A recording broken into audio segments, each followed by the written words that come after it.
some of these investors that were underpinning the cash flow of all of these organizations that were doing it started getting nervous and pulling back. And the music had to stop. And when the music stopped, it wasn't just that one seat was caught empty. All of them were. We don't save people anyway, right? Amen. There's an invitation presented by God. They have a chance to answer it. We oftentimes play a role in that. They don't want to buy someone else's problems. They want to buy opportunity.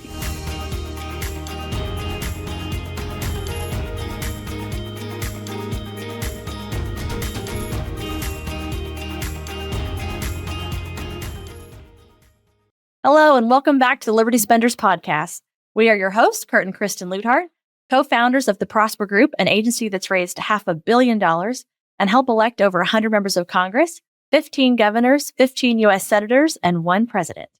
And now, in addition to helping political candidates get elected, we're helping your business get elected by answering this question. What if you could exponentially grow your business by tapping into a lucrative and engaged audience that we call Liberty Spenders? Liberty Spenders are politically conservative or faith-based consumers. They make up roughly 40% of the country, and they're looking to buy from businesses and brands that align with their values. You can learn more about this and get access to our new best-selling book at libertyspenders.com/free. Our guest today is Jonathan Brown, who I met in October down in Austin, Texas, at a great Flow Mastermind event put on by the masterful Charles Bird. Great guy. Yes.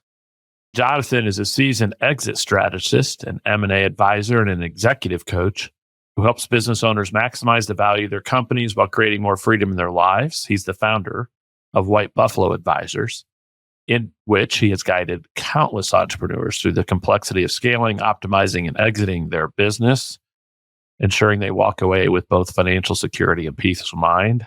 And that is an important thing too. I learned just a few years ago when we had some initial conversations about selling our business that, boy, I didn't really build it with sale in mind. So, Jonathan, it's good to have you with us and to be here to talk about your areas of expertise. So welcome to the show. Welcome. Thank you so much, Kurt and Kristen. It's wonderful to be here and to get to hang out with you guys for a minute. Yeah, I'm really excited about this because, again, I know you could touch on so many things, but we are absolutely aligned in our passion for helping business owners understand the value of thinking about that, about thinking about exiting. And I know from something else that you're passionate about, just helping people understand it's not bad or evil to think about financial rewards, having money, having financial blessings and abundance is not a bad thing. It can often, so many people of faith really struggle with that. And so I know that's something you're passionate about discussing as well. So all really important topics. And so we're really excited to dig into that with you today. Yeah, awesome. Yeah, you hail from Georgia. Have you been there for your whole life, or are you a Georgia? Do you find Georgia later? I'm a carpetbagger through and through. Yeah. No. So my wife and I both grew up in Maine, the great state of Maine, or the frozen tundra, depending on which way you want to describe it. And really a wonderful place to grow up. But in my early mid-20s, I was running a company. I was in the mortgage business at the time. That's sort of what I found myself in when I left college. And at the time, it really didn't. So I was approving all sorts of loans. The funny thing was, I didn't even own a house in my mid-20s, but I was, I had $150 million worth of lending power that I was responsible for stewarding and underwriting. And we were, at the time, approving loans that even in my mid-20s, I was able to look at and say, I'm not sure that this is wise. This doesn't seem like a wise investment. And I wish that I could say, this was 2005 that I started to have these thoughts, and it kind of carried into 2006. And I wish that I could tell you I knew the full scope of what was about to happen that everybody listening now knows about. But if I did, I would have shorted a few stocks and nobody would have ever seen me again. But I did know enough. And so I started trying to figure out, all right, I'm going to leave this industry, which was crazy. Everyone that knew me, I grew up fairly poor in Maine, a single mom who, did her best, but and I had sort of made it and was making great money in my 20s.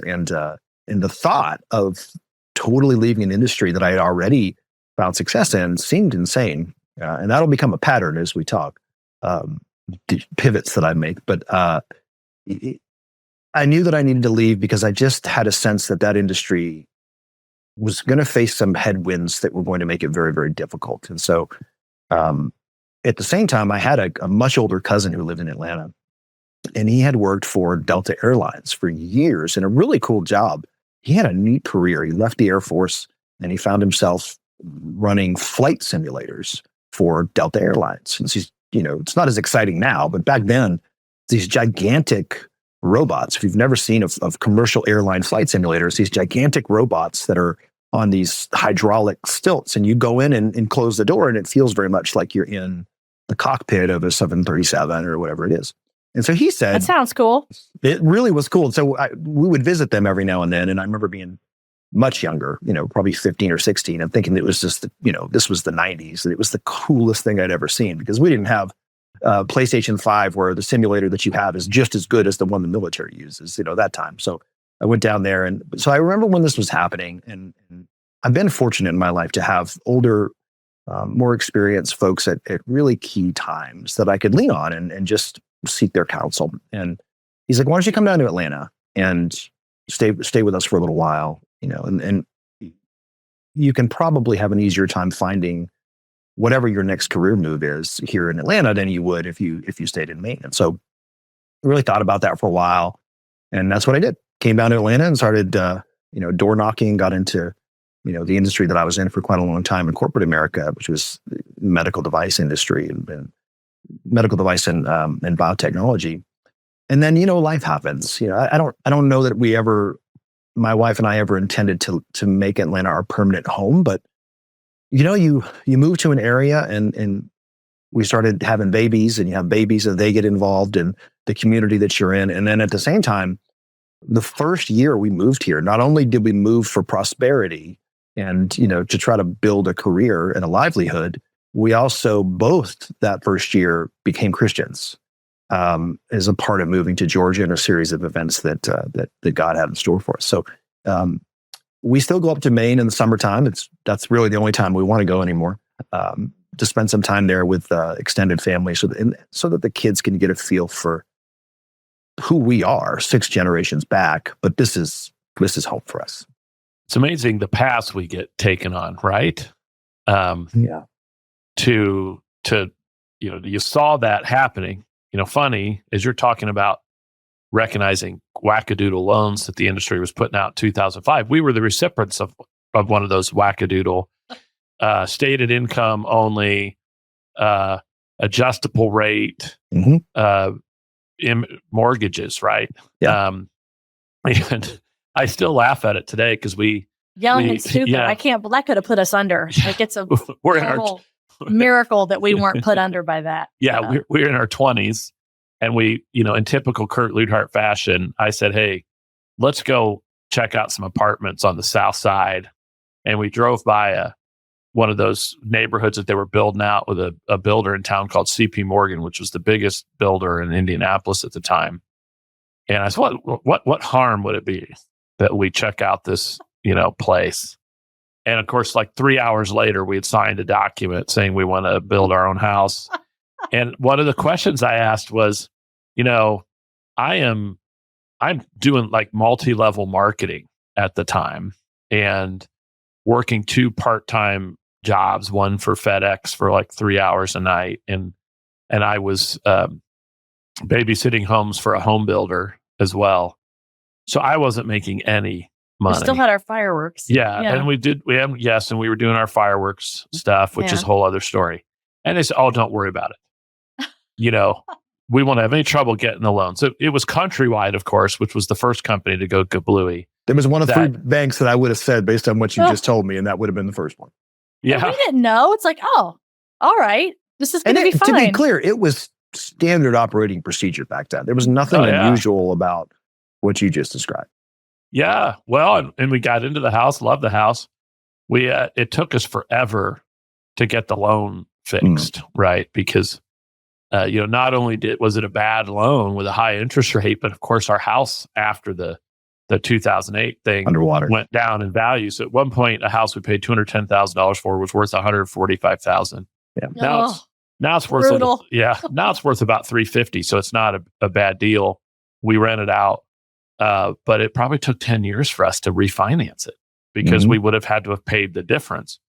I'll tell you, I remember I have one of these quirky memories, and I remember the very specific loan that I approved from now 20 years ago that really was the impetus of me starting to question the long-term viability of what I was doing. And I'll tell you the details of it. So it was, so you had the loans that you just described, which were, whether it was a refinance or a purchase, they were stated income and often interest-only loans. Believe it or not, those were not the most dangerous or most exotic loans. There was an added component that really set that industry down the path that it went. And that was called an option arm. I don't know if you've ever heard of those, but there were a few. IndyMac was a big bank that was doing them. Countrywide had a few. They didn't have as many, but there was another bank that doesn't exist anymore. Most of those actually don't. But there was one called the World Savings. And World Savings had a product that not only would they do a stated income loan, and let me be very clear, stated income loan is different now than it was then. Now entrepreneurs still do it. It's more of a bank statement loan. What we knew of as a stated income loan doesn't exist anymore. But back then, whether it was Countrywide, IndyMac, World Savings, it didn't really matter. You could write a letter, handwritten, and say, I do X and I make Y. And they were like, sounds good to us.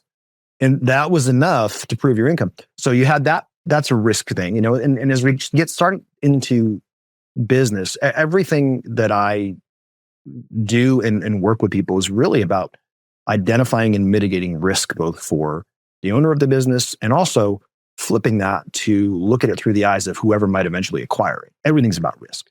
And how do you mitigate perceived risk? Well, so you had stated income. That's risk number one.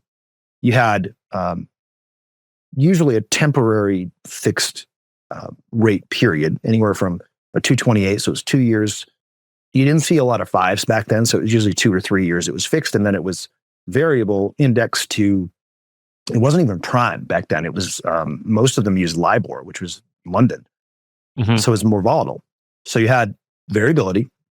You had interest only, so you're not actually paying down any principal. And here's the kicker. There were some institutions that figured out, there's a whole swath of people that want, for any number of reasons, some legitimate, some not, they want more purchasing power or they want more refinance cash out power than they realistically can get, even with stated income. So how do we account for that? Oh, I know what we'll do. We'll add a fourth option to a traditional payment schedule. So normally you're going to have on an adjustable, you can actually make a 15-year payment if you want. You can make a normal 30-year payment, or you can make the interest-only payment. They added a fourth one, which was called an option arm payment. That payment was lower than the interest-only payment. So if you do that math in your head, you're like, wait a second, how's that possible? They were negatively amortizing loans. So the balance of the loan actually grew every month. So you got into it with what was called a liar's loan, colloquially in the industry, made up what your income was. You had variable interest, and the loan balance was growing. And to add to that, back then, fraud, either blatant or gray area in appraisals and the value that was being given to the property was rampant, to the point where we had 40 appraisers and we knew which one to call based upon what we needed and where it was. And so this loan, I remember it like it was yesterday. Nice gentleman. He was in his 50s.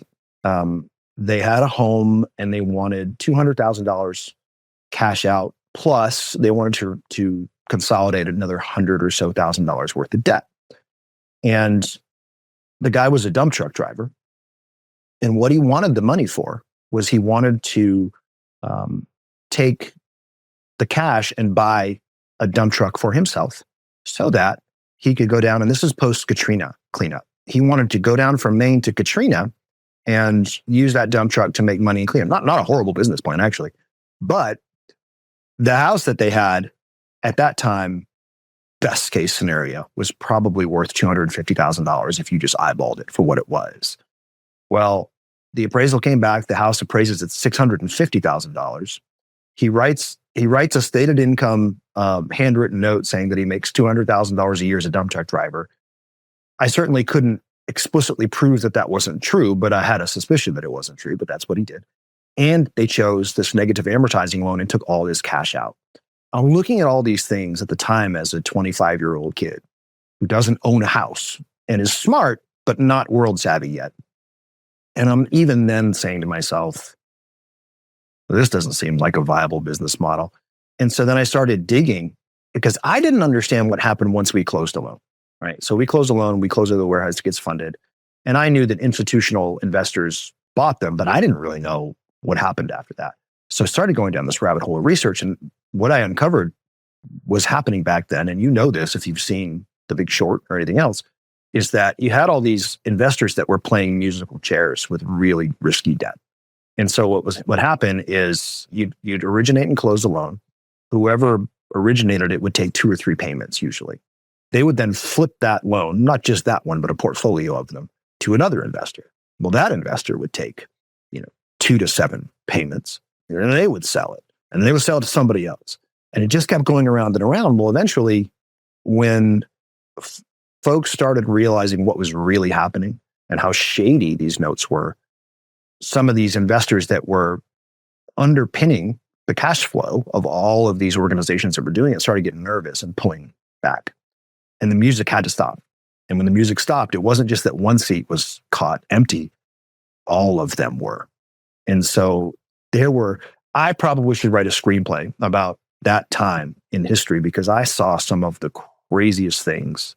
If you've ever seen the movie Boiler Room, and if you guys have ever seen that movie, in many ways, that's how loans were originated. You had full rooms full of telemarketers, like the most aggressive telemarketers that you can imagine that were just, they had power hours and you were dialing for dollars to just constantly cold call people. And if you owned a home during that time, you remember it because you were getting calls nonstop. You would refinance and a week later, somebody would call and say they could refinance you again and get you, a better deal. So, well, yeah, there's fees involved and just doing the transaction. So, it was big money. That's how we made our money. I have not seen that movie, but I have seen Big Short many times. I love that movie. I think it's great. And when you reference that, there is a scene where he talks about the CEOs. Like I'm paid to hear what's coming, and I don't hear a thing. And it's like this, mic drop. Oh, he moment heard it. Where he heard it. He did what my kids do when they're like la la la la la la la la. Yeah, where he talks about, and he's like where the music is stopping, right? Like it's not coming to a slow. It is, So the Big Short is the one with Steve Carell. Yeah, and then he's great in that movie. Yes, that's awesome. And the movie you're talking about, which is do I have it mixed up? Is the one with the guy from The Mentalist. Yeah, The Mentalist. Oh, I do. I have it mixed up. And Kevin Spacey. Oh man, I'm sorry. It's so good. And where they sell all their mortgage securities in one morning. Oh yeah. No, I was talking about. Yeah, I was calling up Boiler Room. Boiler Room had Ben Affleck in it, and even though it's a slightly different industry, the mortgage industry of the late 90s all the way through mid 2000s structurally was actually based on the way those boiler rooms would pump penny stocks. They were selling legitimate products, like the mortgage-backed securities were legitimate products, depending on how you perceive it. In retrospect, not so much. But at the time, they weren't. They were above board. They were real. But the way they were sold, if you ever watch Boiler Room, was very similar in that you had just aggressive salespeople, all of whom were a little crazy, just making, I remember I was only in the Boiler Room for, 3 months and then I moved up pretty quickly, but you had to make 300 dials a day. That's a lot. It's a lot of dials. Well, it's such an interesting lesson. Big Short, they didn't really get into the philosophy of it all. They sort of pointed out the absurdity of it, but the idea that Russell Brand says it right. I mean, as humans, we end up serving something, right? People who are not of faith often sort of roll their eyes at the idea that, Christians worship something, right? That we believe in a God, we worship him. And Russell Brand says it right. We all worship something, right? And if nothing else, Big Short, that whole process was a great example of what happens when we all forget we have an idol we're serving, and the music's playing, everybody's making money, everybody's happy and wonderful, no one's paying any attention. We're all blind to the consequences, and then the music stops. I love that in that movie, and now I can't think of the name of it. Yeah, Jeremy Irons says yeah, it.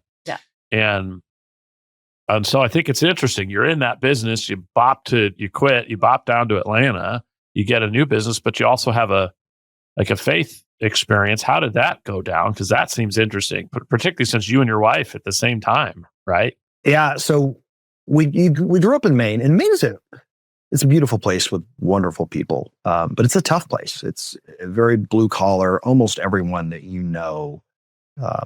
works one or multiple blue collar jobs. That the town that I grew up in, for generations, the primary industry was paper.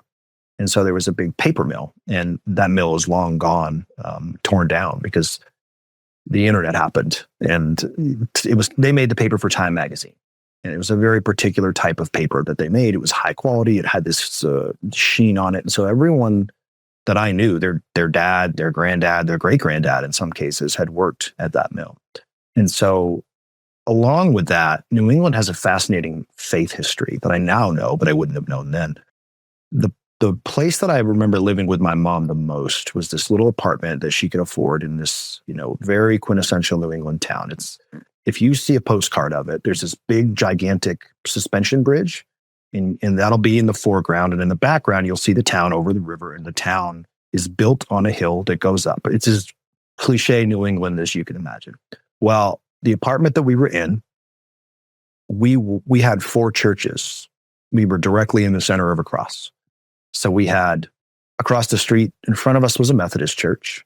To the right was St. Vincent de Paul Catholic Church.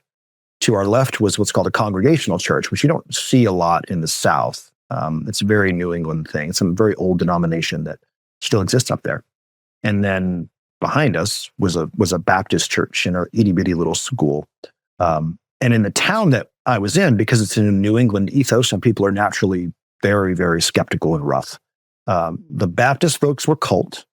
The Catholics were Catholics.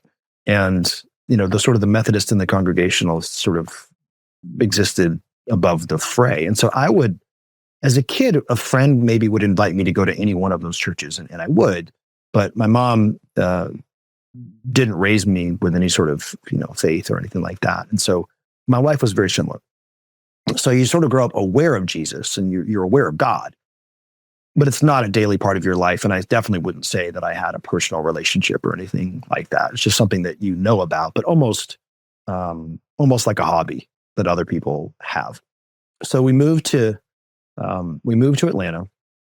And what I didn't say was that move, just making that move and leaving what was really a pretty secure sort of, I ended up being proven right. But at the time, I didn't feel it was secure, but everyone else thought it was. And leaving that secure thing, I remember just the angst around that. And also, we grew up in Podunk, Maine. The state of Maine to this day, the population in the entire state is just about equal to the county that I live in now. So it's very sparsely populated.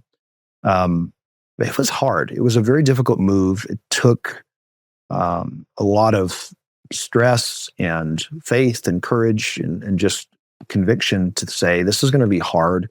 We're moving to a culture that's completely different than the one that we came from, both in terms of the people, but also the number of them, the number of people that we're going to see.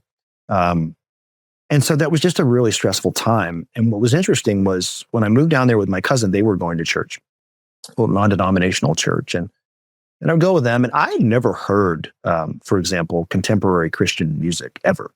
Any church that I went to in New England, it was just hymns, the old hymns, and up, down, knees, up, down. And I'm like, this is Both different. styles are great. Absolutely. Both styles are great. Absolutely. I'm here to interrupt. Well, it's funny, as I've grown, I and love been, both. For this time, I've been a Christian long enough now that, to your point, I actually can appreciate them both. But at that time, especially being in my 20s, I definitely did not appreciate the older style of music. Oh, I understand. I understand. But I never heard anything else. So I'm like, this is an electric guitar. Like, what's happening? It's like a concert. It was very strange coming from, New England and seeing a very different type of church than I'd ever encountered before. And even the worship style, the liturgy of it was very different than I was used to. So I was like, this is interesting. I don't know how I feel about it, but it's interesting. And so this happened. This goes on for a couple of months because that's how long I was there, sort of searching for what was next. And they were so gracious to have me in their home for that long. And so as this is happening, we're also about to get married. My wife's at home planning our wedding, then fiance, and I'm up down there looking for a job. I'm also having very hard conversations with my wife's mom in particular, who was not happy about the prospect of me taking their daughter and moving all the way down to Atlanta with no job yet, no idea where we're going to live. The craziest thing you've ever heard. And these are folks that, like a lot of Maine people, barely leave their own town. Being close to family too, right? There's a lot of value in that. And that's not maybe just in that area, but it's a tough thing to move away. And that's what, that's one of the things that she said. And it was a tough conversation that we laugh about now because I have a great relationship with my mother-in-law now. But I remember her saying, like, I think this is very irresponsible. Like, if anything happens, we can't help you, those sort of things. And I didn't know any other thing to do than to just listen and receive it, but also as quietly and respectfully as I could, confidently say, I just feel in my heart and soul that the best way for me to build a life with your daughter is just to leave. And it was a hard thing to do. So that creates a lot of internal struggle and insecurity and fear and, on top of just the normal human stuff. So in going to church with them, here's the wildest part of this story. I go back to Maine. I actually secured a job, but it didn't start for a month. So it worked out great because I'm like, okay, I can go back. I can get married. We can sort of settle our affairs up there and then figure out where we're going to live in Atlanta and we can move down. Well, still moving through all of those things is stressful. And I wasn't sleeping well. And at the time, her parents had converted what used to be their kitchen because they were doing a renovation into like a little bedroom for us. And so before I'd gotten the job, I remember I had left the mortgage industry and I felt like the biggest loser because I'm literally staying in my in-laws' kitchen as a bedroom. Like this is, so that was a big modus for me to go out and to make that change. But I'm laying there after some of this settles, but there's still a lot of unknowns.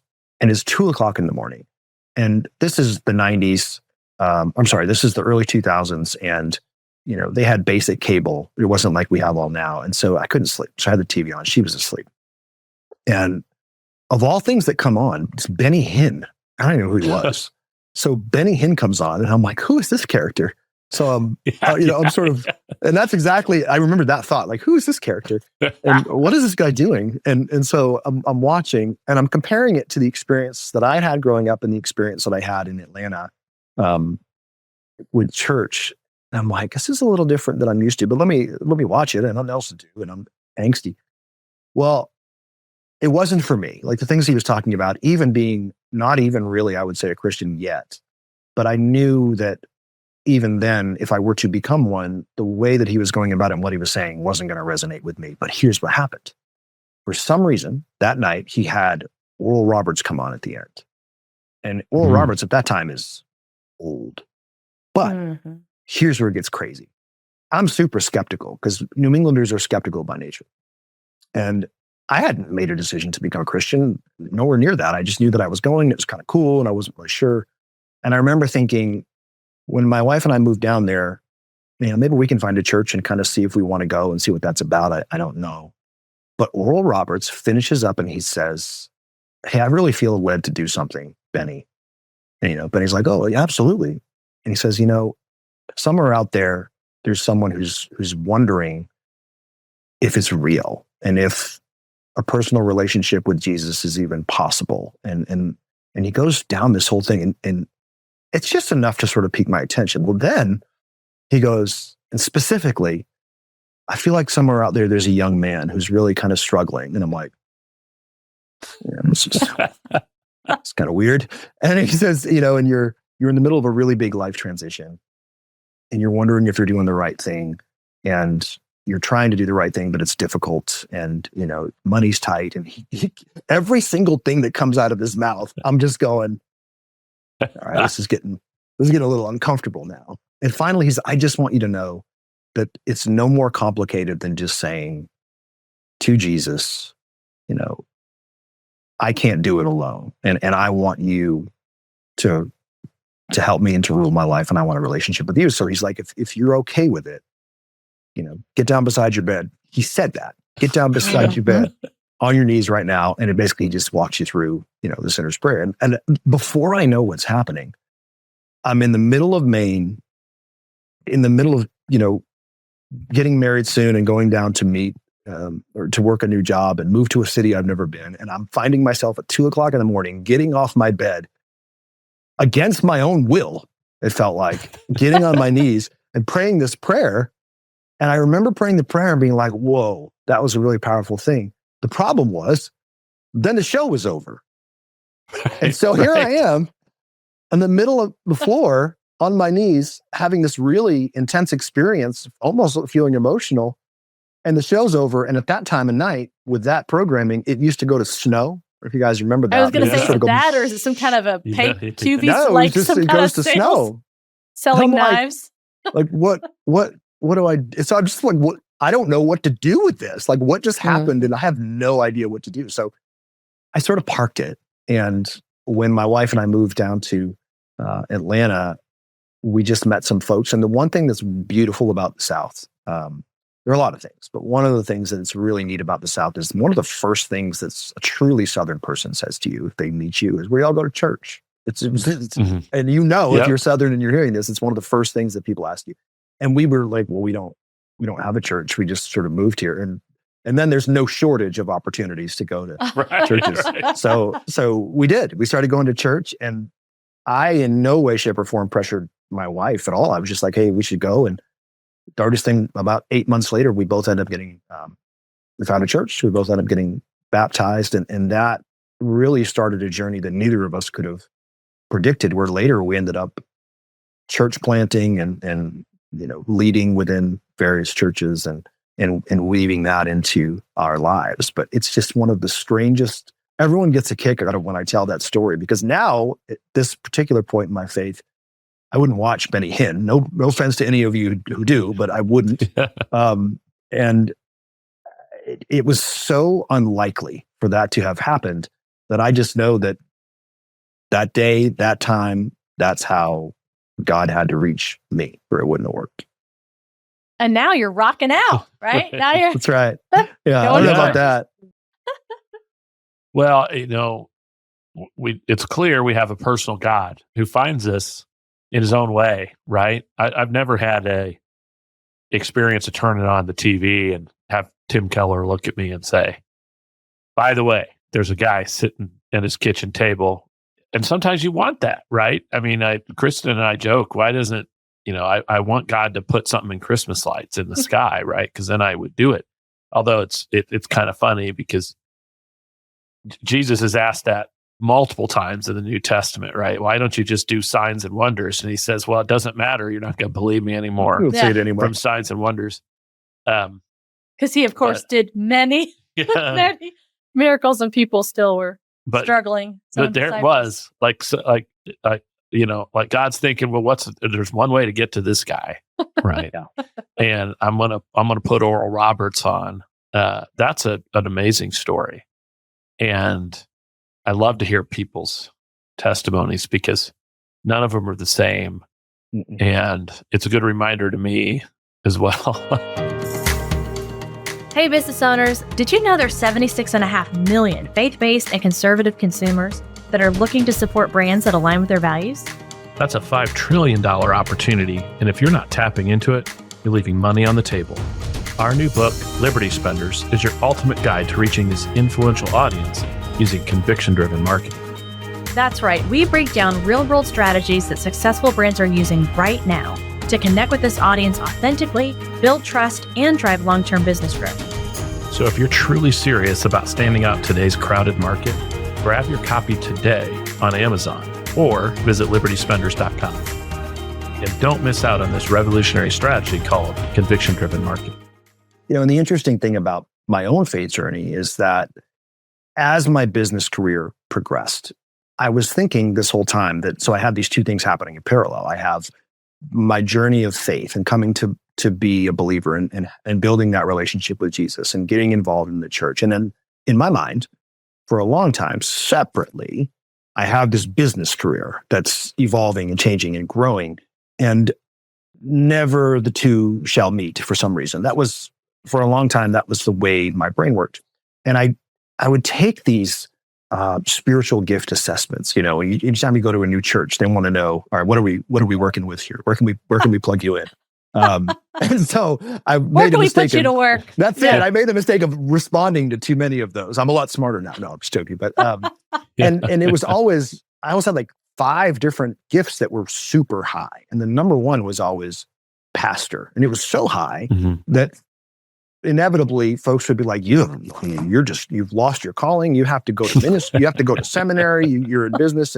I remember as some of those conversations were happening in parallel, I was working with people in business through some really hard stuff, whether it was, just literal business things that we're working on, or more often than not, it was the intersection of where business happens and then the personal human being side of it happens, and the cost to human beings of sometimes success in business. And I remember thinking, it was this gentleman who I respect enormously, but he said something like that, like, you really should think about serving people as a pastor more directly and having a ministry and going to seminary. And I just, for whatever reason, said, what makes you think I'm not? And he was much older, so I normally would never speak that way, but I just felt so convicted. And he says, what do you mean? I said, well, if you think about it, every day I get to work alongside people in the thing that they are called to do vocationally. And I get to have conversations with them in a very real, raw, and open setting about all sorts of things, because there's travel involved. These people become really close to you. And I would argue that I get more at-bats, if you want to think in sports analogy, which I do. I get more at-bats to meet people where they are in business than I would if I became a vocational pastor. And so I would argue respectfully that I do have a mission, very much have a mission field.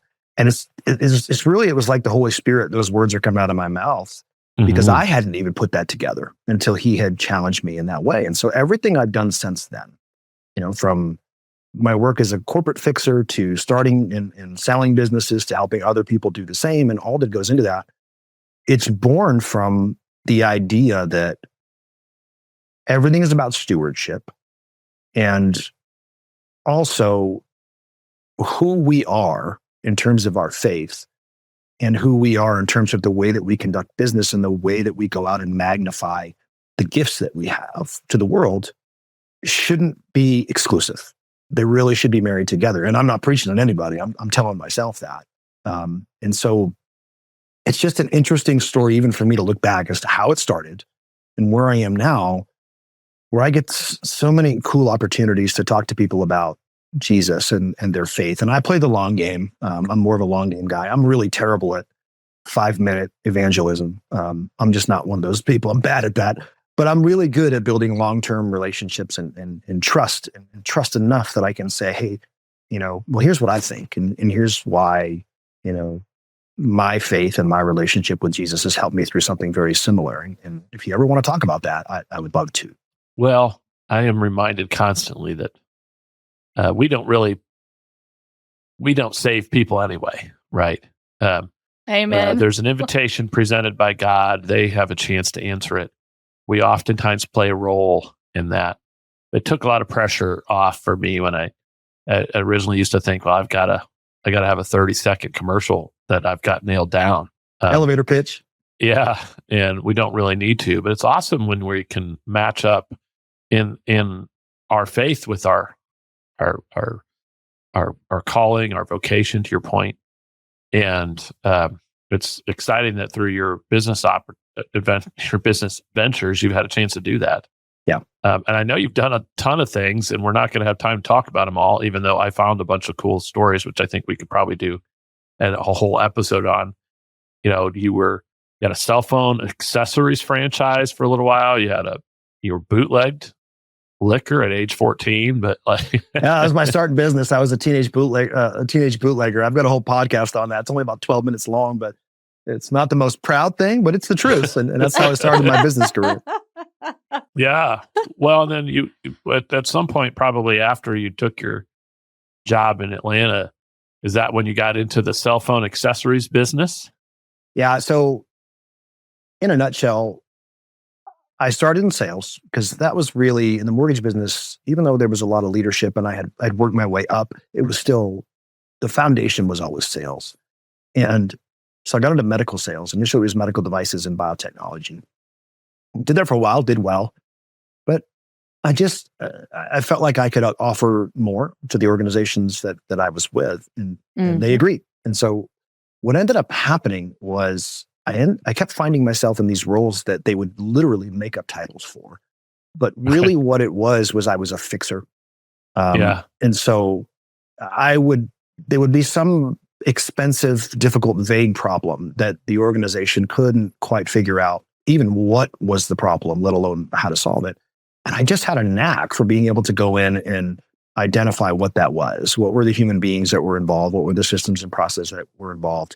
What is it that we're even trying to accomplish, and why is that not happening? Where are the friction points? And it was just a way that I naturally think based upon the way I grew up and how God made me.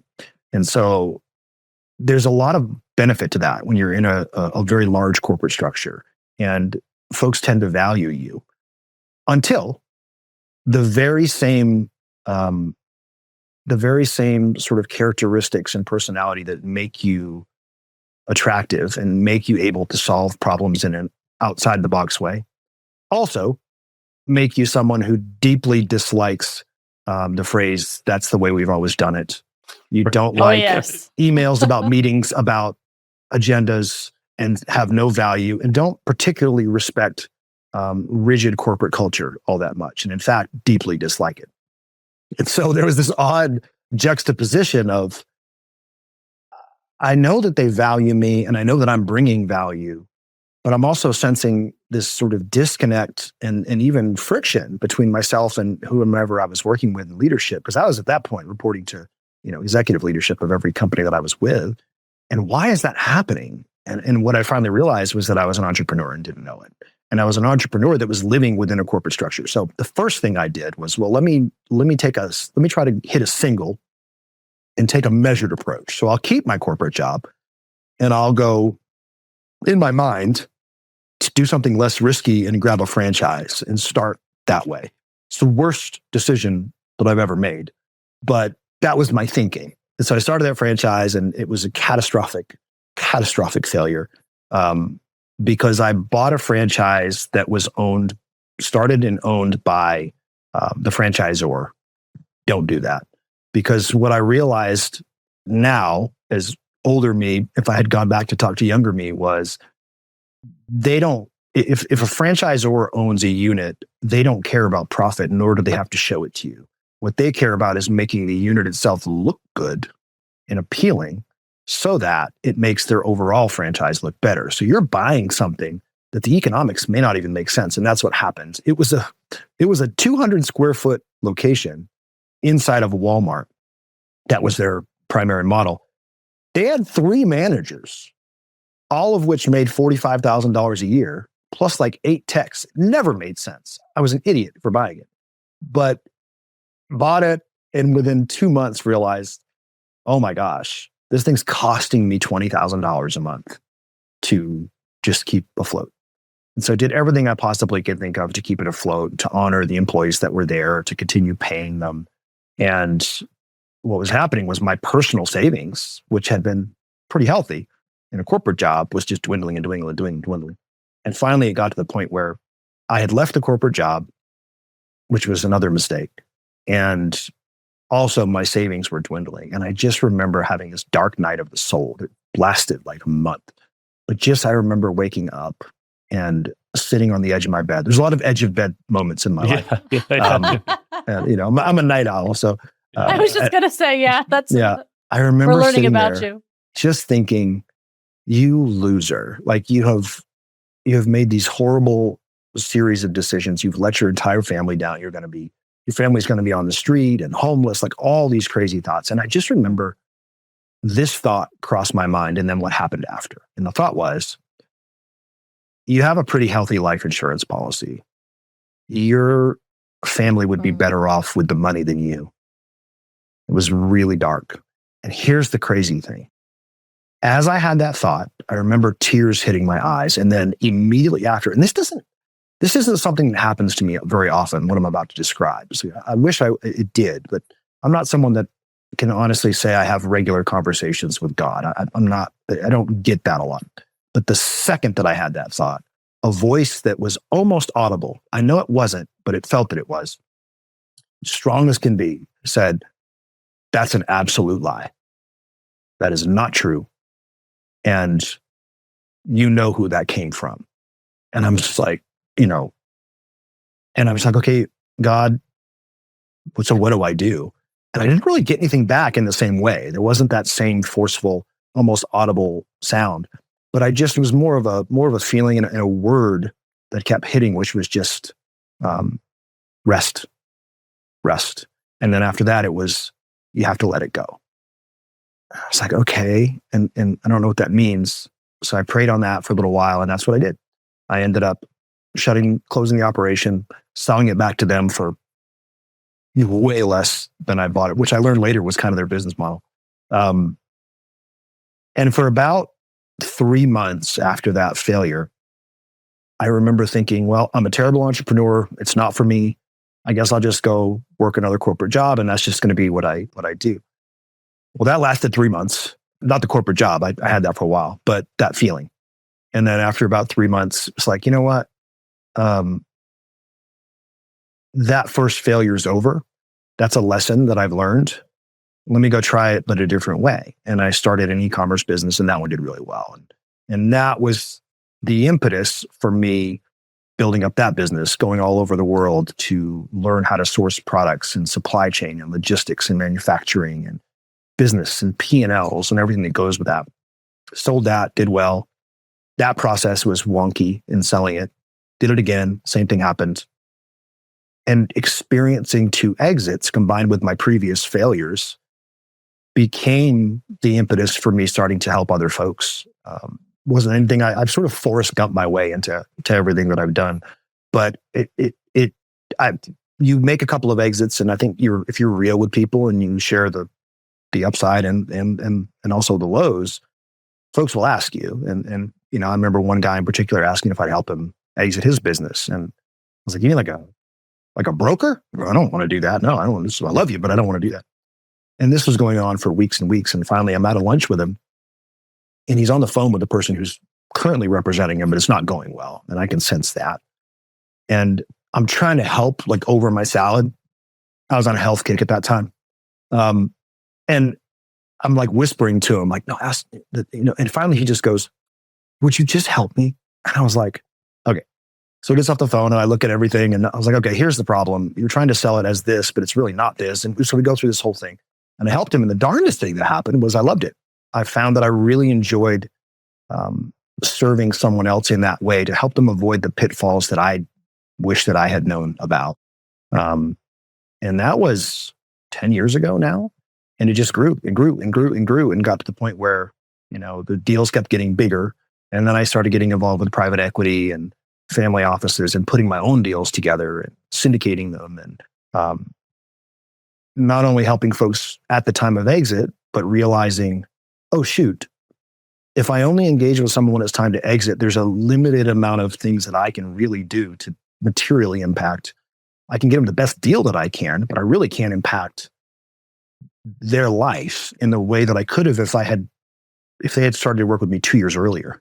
Because there's a lot of decisions that we could have made that would very seriously impact not only their exit, but possibly create a scenario where they didn't want to sell in the first place. Because the reason that most people sell is not necessarily the right reason. So God has really put me on a remarkable journey that I am so enormously grateful for, because I get to talk about things that I genuinely enjoy with people that are my favorite people. Entrepreneurs are absolutely my favorite community of people, because while they may come from, and do, from different backgrounds and different belief systems, tend to have a core ability to just get it done and to just keep plugging away until they get it done. And those are just my people. So what do you think are the biggest mistakes then? You mentioned about, oftentimes when business owners want to sell, it's not for the right reasons. Mm. What are the biggest mistakes you see business owners starting to make in that process? So specific to that, and then I'll cover something else that are just general big mistakes, but specifically to what you're talking about, when someone decides to sell, the primary reason that they do that is because there is something has happened. Either it's a thing or it's a series of events. It's just something in their life has changed, something in the business has changed, any number of things. But there is, for sure, something that has happened that has created stress. And it's not moving towards anything, it's moving away from something. They want to remove themselves from the stress or the unpleasantness of a situation, and that's the time that they decide to sell.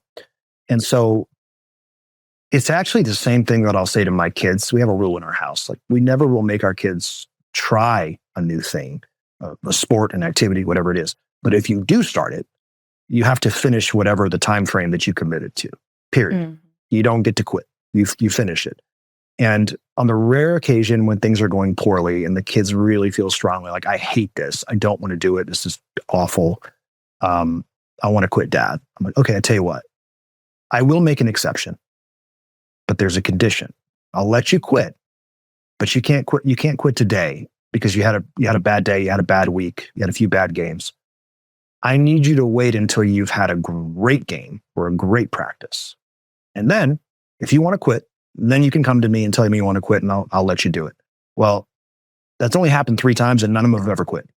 Because we don't, as human beings, we never quit on a high, ever. We want to leave when it's low. So that's the big one. The big one is really understand the motivation. Are you moving towards something because it's a natural transition in your life and that's a positive, healthy thing to be celebrated? Or are you moving out of it because the stress of it, for some reason, and there's myriad reasons, has become so overwhelming, or you feel so uncomfortable in the role that you're in, or you've reached a level of, in the business's life cycle, where you're not sure that you're the right person to continue leading it to where it needs to go. That's not the right reason to exit. There are plenty of ways to mitigate those things. But on a more macro level, the biggest mistake that I see founders and owners make when if they're even thinking about preparing the business for exit. So I suppose that would be the first one, is to just not even think about it until you decide that you're going to exit. You really should always be planning for an exit and build it in a way that could be exited whenever you want to.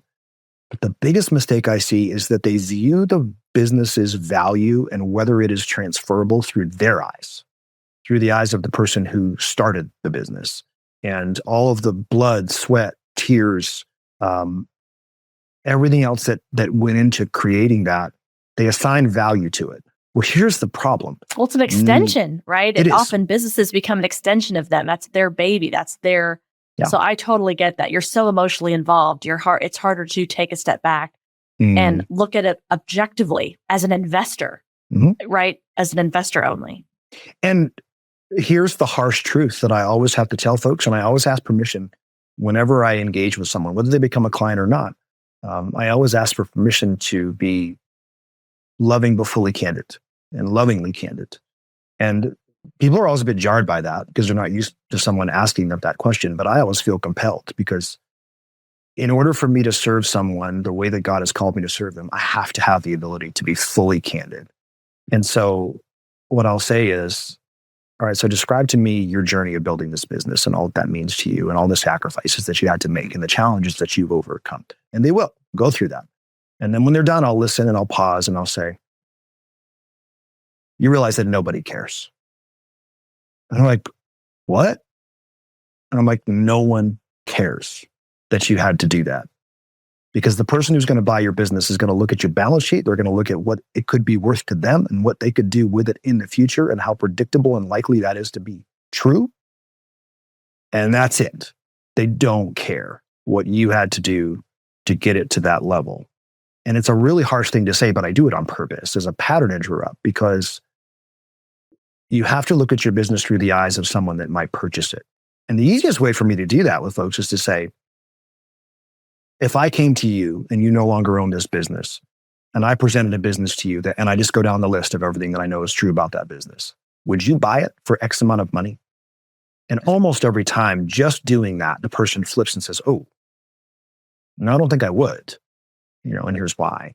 So viewing the business cold-heartedly through the eyes of an investor and just understanding what the investor, and I'm using that investor broadly. There's all sorts of different types of entities that buy businesses, but all of them share one thing in common.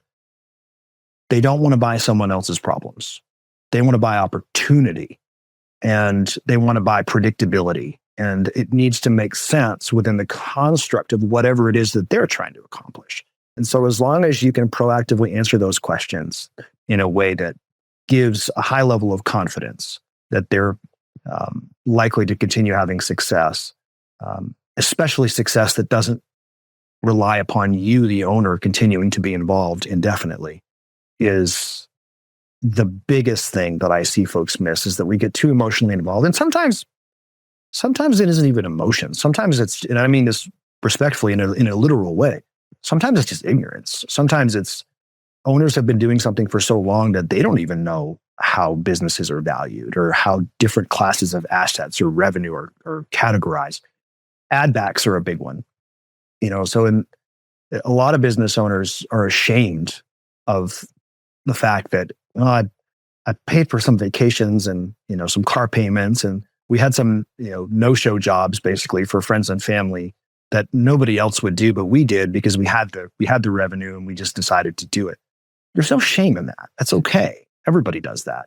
We just have to be able to quantify it and measure it and tell the story and make sure that we're able to prove, hey, listen, there's $500,000 in add backs here that you, Mr. Investor, who's buying this, these are not the same decisions that you would make, but it's the decisions that they made. And here's where that money. So taking everything you've learned right through your various journeys, and you just acknowledge some of the mistakes business owners make when they get to that point. This is probably a little bit of a trick question, because you've already said by the time people are ready to sell, you really should have been involved earlier to set them up. But what would you tell a business owner? What would you say right now to somebody who's thinking about this and thinking, boy, that sounds really interesting, and maybe they haven't thought about an exit? What advice would you give that business owner right now to prepare for that? Even if it's just a mindset piece of advice, what would you say? It's a great question. I would always start people with this very simple thing. As complex as it is, you can make it really simple. There are 2 gaps that you need to constantly be minding. There are a total of 10 when you're running businesses that you always have to be aware of. But when it comes to exit versus not exit, where you are in your life's journey, there's really 2. One is your wealth gap. Wealth gap is simply, what is your personal net worth? What is your discretionary cash flow? What are the needs that you have to continue running your life the way that you want to run it? And also to continue being a blessing to people that you're able to be a blessing to, whether that's churches, other organizations, your philanthropic life. What does that cost? And then you take what your business is worth and everything else that you have in the bank. If the amount that you need is significantly greater than the amount that you have, including the value of the business, you have a wealth gap. It sounds scary, but that's great to know, because you can measure it. And if you can measure it, you can fix it and you can address it. So the wealth gap is the first one. That's just how much you need versus what everything you have is worth, including your business. And then to drill down into that, if and when you find that there is a significant difference between what you need and what your business is worth, then you just start to look at the profit gap. And all that is you look at the business that you have and you compare it to truly best-in-class companies in the same industry as you. And most of the time, what you figure out is that there is a significant gap in what your company is doing from a profit perspective and what a best-in-class company is doing. And both of those exercises at least give you a baseline to know where you stand and the amount of work that may be necessary and how long it's probably going to take you, because you can reverse engineer that. So I would say that the most important thing you could do is at least once a year, if you're a business owner, And I don't mean a solopreneur. I'm going to put that to the side because solopreneurs and lifestyle businesses generally are not transferable at all. And so I'm going to put that to the side. But if you're a true business owner, every year you should get at least a basic business valuation, in my opinion, because otherwise it's our report card. It's our scorecard. It's fine to look at, your owner's discretionary income at the end of every year. And that's what most business owners do.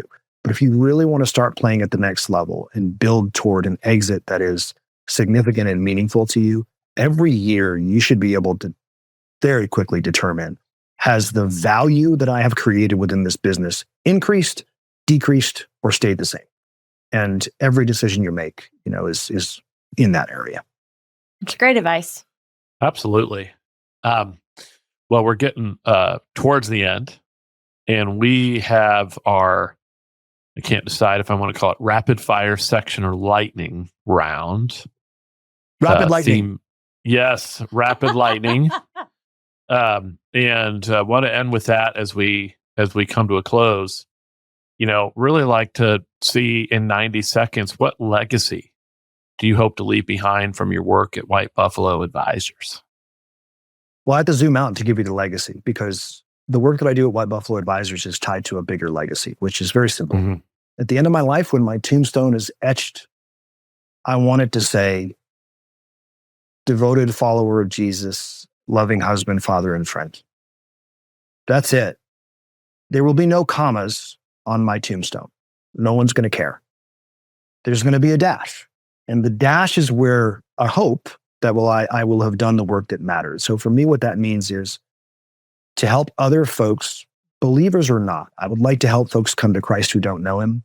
And I would like business to be the vehicle through which I can do that. And folks who are already believers, I'd like to add peace and predictability and sustainability to the resources and businesses that we have all been entrusted with.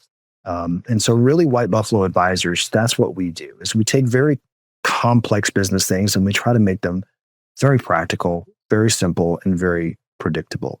And if I can accomplish that with the business and more importantly, nail all those other things that I just talked about, then hopefully, when I get to meet Jesus, all I'm really looking for is well done. Yeah. Yeah. Well, in a complete change of topic, 90 seconds on something that's got your interest lately. Hobby, sports team, good book you read, anything like that. Well, I'm a sports dad. So yeah. I'm very deeply into, baseball lately and softball. My sons and daughters are playing that. So the way my personality works is if someone that I care about cares about something, I then feel a need to make it my personal mission to learn everything there is to possibly know about that thing so that on the off chance they might ask my advice, I can at least, share something. So I would say a lot of that. But the other thing that and I know this is true of you guys as well, I'm spending a lot of time learning about because it's changing our world and we don't have the ability to stick our head in the sand and pretend it's not there, is machine learning and artificial intelligence and the implications that those things will have on business and also culture as we move year by year. It really started from a defensive maneuver, just so that I can understand what was happening and what my kids' life might look like. But I've developed a real fascination with it, but also a healthy respect for the need for sheepdogs to make sure that we're using this in the most wise way we can. Absolutely. Yeah. Yes. Well, I also like to give everyone a quick chance at the end to do some gratuitous marketing. So, for somebody who's heard you on the podcast and 60 seconds, why they should reach out to you or what they should reach out to you for, so that they have a really good sense of why they should be working with JB. Sure. Most of the folks that I work with have reached a level where they're not sure if they want to exit. They're not sure if they want to continue to grow, but they just know that something feels a little bit overwhelming to them. And they're not sure how to take that next step in any area of business. Or they're so overwhelmed by the business itself that their personal relationships are starting to suffer. And so I take a 360-degree holistic view of founders, and we work through everything from profitability issues to growth issues to how to grow by acquisition, how to package everything together and exit beautifully, while also making sure that we're fulfilling our most important role, which is, who we're meant to be and called to be in our families and in our communities. So if any of that resonates with you, and you're anywhere from $5 million a year in revenue to $500 million in revenue, it might be worth having a conversation to see if there may be a way we can work together. Yeah. Well, JB, I'm so thankful to get an hour of your time. Likewise. I do really feel like, just like you had that experience with Oral Roberts, who spoke right to your heart, there's probably somebody listening who needed to hear some of that story and also your story about dealing with failure. And so, if anybody heard what JB had to say and want to talk to either one of us about it, right? You can reach JB on X at RealJBBrown. Is there an email or a website they can hit you up at? Yeah, JB at whitebuffaloadvisors.com. You can also hit me up on Instagram, Facebook. I'm not cool enough to be on Snapchat, so don't try to find me there. But sincerely, what you just said, Kurt, if there's a business reason for you to reach out to me, awesome. Love to have a chat. More importantly, if any part of my story resonated with you and you're struggling in some way and you could just use someone to run something off of, please don't hesitate to reach out. I love to have those conversations too. Yes, thanks, JB, so much for your time. And for those of you tuning in, we appreciate you tuning in as well and giving us your time. If you found value in this episode, please don't forget to like and subscribe so you don't miss anything in the future. We invite you to join us, the Liberty Partnership community at libertyspenders.com. And again, there you can get access to our new best-selling book for free. Until next time. Thanks for joining us on this episode of the Liberty Spenders Podcast. If you're a business owner, we hope today's conversation gave you valuable insights on how to grow your business. If you enjoyed the show, do us a favor. Hit like, subscribe, and leave a 5-star review. It really helps us reach more entrepreneurs and leaders like you who are ready to make an impact. And write something flattering, because I read them all. Don't forget to grab your copy of Liberty Spenders too, available now on Amazon and at libertyspenders.com. It's packed with proven strategies to help you reach the 76.5 million consumers who are looking for brands that share their values. We'll see you next time as we continue exploring how to grow your business with purpose and conviction. Thanks for listening. We'll catch you on the next episode and the one after that.